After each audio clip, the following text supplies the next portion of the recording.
तो आज माशरे में हर बंदा ये सवाल कर रहा है। एक तो सवाल अभी बड़ा आम है और बड़ा बेहतरीन सवाल है, हम भी पढ़ते थे लेकिन उनके अपने करते हैं तो बेहतर है।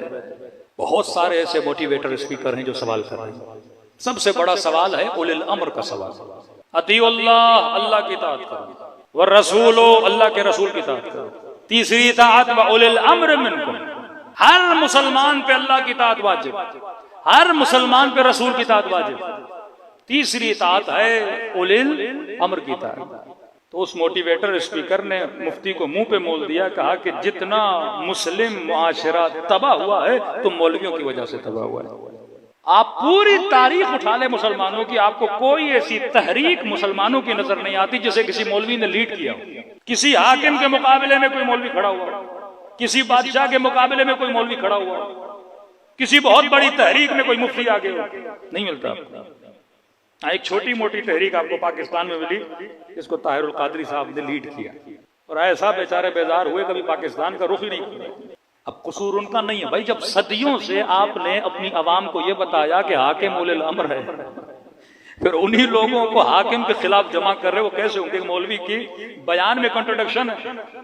एक मर्तबा कहे कि हाकिम के खिलाफ उठना नहीं, फिर खुद बाहर आके कहे कि हाकिम के खिलाफ निकलो, निजाम इंसाफ कायम करो, निजाम आदल कायम करो। तो बोलेंगे भाई आपने यजीद के खिलाफ उठने के लिए हमें नहीं बोला और आज हुकूमतों के खिलाफ उठने के लिए बोल रहे हो। जनरल मुशर्रफ का वो मशहूर जमान बयान लाल मस्जिद वाले मौलवी को, कि तुमने अपनी किताब में लिखा कि हाकिम उलिल अम्र होता है और जो उसके मुकाबले में आए वो मुर्तद होता है, और जब मुर्तद हो तो उसका कत्ल जायज है। कब मैं हाकिम और तू मेरे मुकाबले में, लिहाजा तू मुर्तद है, तेरा कत्ल मेरे लिए क्या बना? जायज बना। अपनी ही फतवों पे फंस जाते हैं, क्योंकि ये फतवा बुग़्ज़ अहले बैत में इन्होंने दिया था, ये फतवा बुग़्ज़ अमीरुल मोमिनीन में इन्होंने दिया था, ये फतवा कुछ को बचाने के लिए दिया था कि अगर किसी ने किसी सहाबी रसूल को कत्ल कर दिया तो ये बताएं ये मुर्तद हो गया था। तो मैंने कल की मजलिस में ये अर्ज किया कि सबसे पहला मर्डर, सबसे पहला कत्ल किसी नबी के बड़े से बड़े सहाबी का हुआ, वो जनाबे मालिक इब्न उमैरा। जब नबी का ये सहाबी मुर्तद का फतवा लगाने पे कत्ल हो सकता है तो काजी शुरे कत्ल हुसैन का फतवा क्यों नहीं दे सकता? सेम फतवा था काजी शुरे का। पूरी उम्मत को काजी शुरे ने मुतमईन किया अपने फतवे पर। वो गड़ी हुई हदीसें बाहर लाई कि आज कराची का एक मुफ्ती मिंबर पे बैठ के कहता है रसूल खुदा की हदीस है, अगर हाकिम, कल मैंने अर्ज किया, वो चाहे हबशी गुलाम भी हो, जो भी हो, फासिक है, फाजिर है, उसके खिलाफ तुम क़याम नहीं कर सकते। यही हाकिम बन गया तो उसके खिलाफ तलवार नहीं उठानी। अकाबिर असहाब ने कहा था हुसैन को मत जाइए, अरे जब मना किया था हुसैन मत जाइए, फिर वही असहाब मदीना शहादत इमाम हुसैन के बाद यजीद के खिलाफ क्यों निकले कि मदीने में वाक़े हर्रा पेश आया। 3 दिन मदीने को हलाल कर दिया गया उम्मत पर। 70 के करीब असहाब रसूल उस वाक़े में दुनिया से चले गए, 700 के करीब कारी कुरान उस वाक़े में दुनिया से चले गए।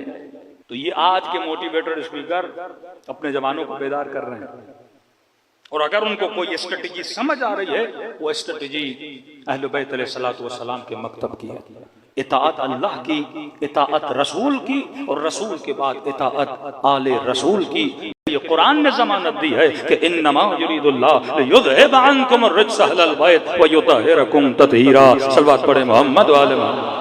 इनमें झलक रही है। ये वो हैं जिनके पास इल्म भी है, जिनके पास हिकमत भी है। कभी तलवार के जरिए कौम की इस्लाह की है, कभी सब्र करके इस्लाह की है, कभी सुलह करके इस्लाह की है। हर जमाने में रहबर मौज़म फरमाते हैं कि अइम्मा की जिंदगी को एक एक करके न देखा करो। उन्होंने किताब लिखी है इंसान 250 साले, 250 साला इंसान, पहले इमाम से लेकर आखिरी इमाम तक इन्होंने एक इंसान की सूरत में पेश किया। अमीरुल मोमिनीन ने अपनी ड्यूटी पूरी की, इमाम हसन को दिया। इमाम हसन ने ड्यूटी पूरी की, इमाम हुसैन को दिया। वल्लाह अगर सुलहनामे इमाम हसन न होता, आज उम्मत ये मानने पे तैयार न होती कि 70,000 मिंबरों से अमीरुल मोमिनीन पे सबको शतम किया जाता था। उसने खत पर साइन करके दिया कि हसन जो लिखोगे मैं मानने के लिए तैयार हूं। शराइत के हमें जिजिया दोगे, सादात को जिंदानों से निकालोगे, मिंबरों से अमीरुल मोमिनीन का सब शतम बंद करोगे। ये और बात है कि एक भी शर्तनामे पे अमल न किया गया, यानी लिख कर और बाद में मानकर ये बताया कि ये सारे काम होते थे। बाज़ औक़ात चेहरों से निकाब उतारने के लिए कई काम किए जाते हैं।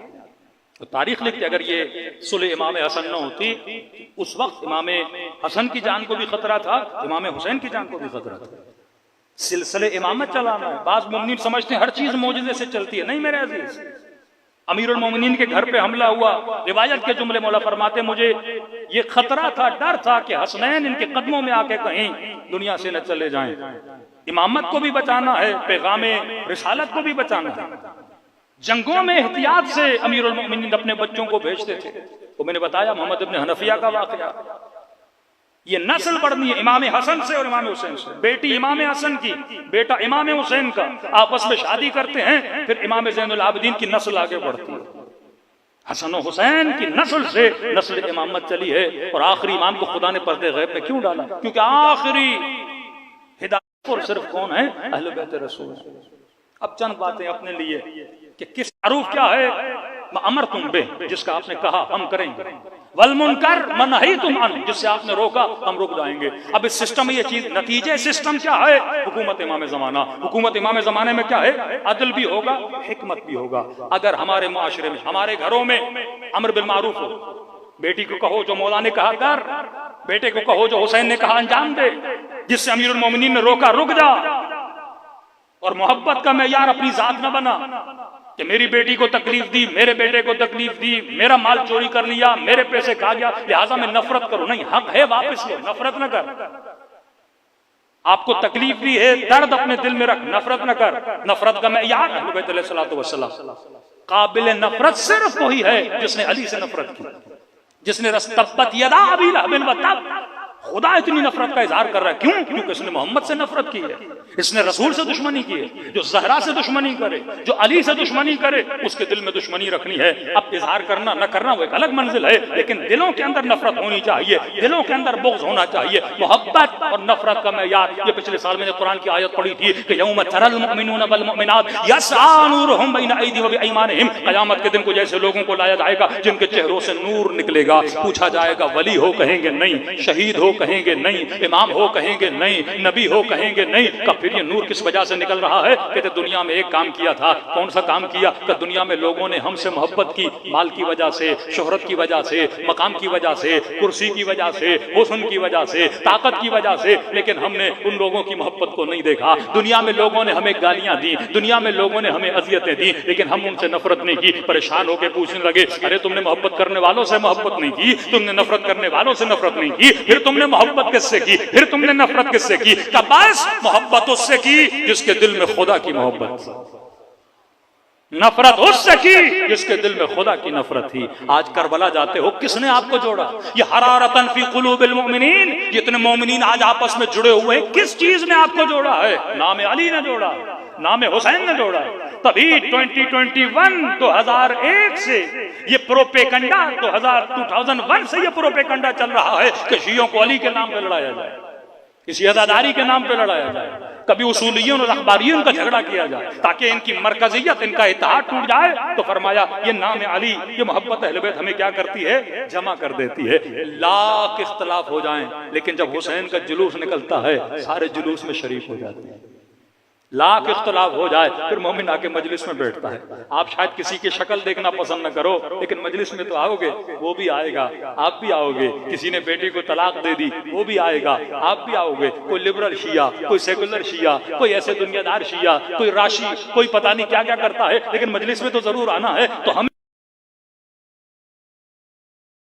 कर रहा है, हमारे दिलों को कौन जोड़ रहा है? मोहब्बत अली जोड़ रही है। तो ये नेटवर्क जो अहले बैत ने बनाया है, जिसका मयार क्या रखा है? मोहब्बत को रखा है, नफरत को रखा है। फरमाया इस मोहब्बत को अपने, और यही नेटवर्क रसूल ने बनाया, ये नहीं कि अमीरुल मोमिनीन अहले बैत ने कोई नया नेटवर्क बनाया। ये सीगे उखुवत, जब मक्के के मुहाजिरीन मदीने गए, उनके दरमियान उखुवत का सीगा पढ़वाया कि अपने घरों को तकसीम करो, घरों के ऊपर वाली मंजिल पर मुहाजिरीन को दे दिया और कहा कि एक दूसरे के साथ अक़्द उखुवत पढ़ो। आज भी गदीर के दिन मुस्तहब है कि शिया आपस में क्या पढ़ें? अक़्द उखुवत पढ़ें, एक दूसरे के साथ भाईचारे पे हो। यही उखुवत का कॉन्सेप्ट रसूल ने दिया था, और इसी कॉन्सेप्ट और इसी नेटवर्क को मोहम्मद और आले मोहम्मद ने आगे बढ़ाया। लेकिन रसूल खड़े होते हैं आहनी दीवार की तरह, लेकिन आपस में एक दूसरे से इतनी मोहब्बत है कि बंदे को यकीन नहीं आता।